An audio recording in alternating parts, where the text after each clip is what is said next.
The palace of King Adegoke was a place of grandeur.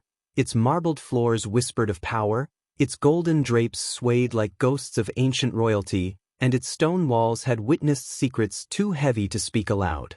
Nestled in the heart of a forgotten empire, it stood as both a symbol of wealth and a relic of something darker. Among the many servants who passed silently through its halls was a boy, no older than 14, known simply as Kemi. A slave by title, but a soul too gentle for the shadows he lived in. He was brought in from the outer provinces after his family was seized in the last raid. He never cried, not even on his first day. His silence wasn't from fear, it was survival. Despite the weight of his chains, Kemi worked tirelessly in the East Wing, the oldest and most remote part of the palace. A place so steeped in stillness that even guards avoided lingering. He polished ancient relics, dusted towering bookshelves filled with forgotten lore, and served the king's fourth wife, Lady Marini, who rarely spoke but often watched him with cold, unreadable eyes. For months, he was praised quietly among the other staff. "That boy," they'd whisper, "he moves like he's part of the palace itself." But on the 93rd night of his service, he vanished. 3 days passed before anyone admitted he was missing. No search parties. No cries. Just a growing sense of unease. The king ordered silence. It was bad for the court's image. But someone wasn't ready to forget the boy. Enter Officer John Oladele, a seasoned investigator from the outer provinces. Known for solving the Crescent Hill disappearances, John had an instinct for things the eye couldn't see, and a heart that refused to let children go unnoticed. When he arrived, he was met with indifference. The royals called it a minor disturbance. But John, he saw the blood-stained rag hidden beneath the East Wing altar. He saw the deep scratch marks on the floor near the old library shelves. And he saw something else, a trail of dried flower petals leading into the servants' tunnel. Petals from the king's sacred nightshade garden. A plant used for one thing only, poison. John pressed on. In the East Wing, he found a hidden door behind the tapestry of the goddess Osara. It creaked open to reveal a narrow stairway, winding into the earth.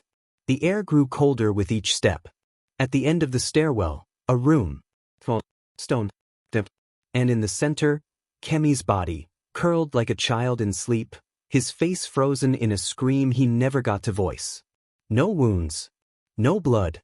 Just black stains along his lips. Poison. But the most haunting thing? Clutched in his hand was a locket, not his, containing the portrait of Lady Marini. Confronting the king yielded nothing. "My wives are loyal." The boy must have stolen and paid for it. But John had already seen the truth. Lady Marini, once a high priestess, had been punished years ago for her darker practices. Rumors said she dabbled in blood rites, seeking visions from the ancestors. Forbidden magic. Her return to the palace was a mystery in itself. John uncovered records of another boy, 10 years ago, also vanished from the East Wing. The pattern was clear. Kemi had been chosen. Not for punishment, but as a sacrifice. Her goal? To gain favor from ancient spirits and conceive a child for the king, something she had failed to do for years. She lured Kemi with kindness, fed him sweets, made him feel safe, until the night she needed his life to complete the ritual. John arrested her under cover of darkness. As they dragged her away, she stared blankly, almost proudly. "He was a boy of light," she whispered, "and I needed light to call the ancestors." Her voice echoed through the palace walls for days. The king denied knowledge. Lady Marini was executed in private. But Kemi was buried quietly in the palace garden, his grave marked only by a small, carved sun, his favorite symbol, drawn again and again in the margins of old scrolls. Officer John never returned to that palace. But he left behind a letter in the archives. Asterisk, some crimes scream in blood. Others hide in silence. But the silence of the forgotten is the loudest of all. He was just a boy. And no one heard him, until it was too late.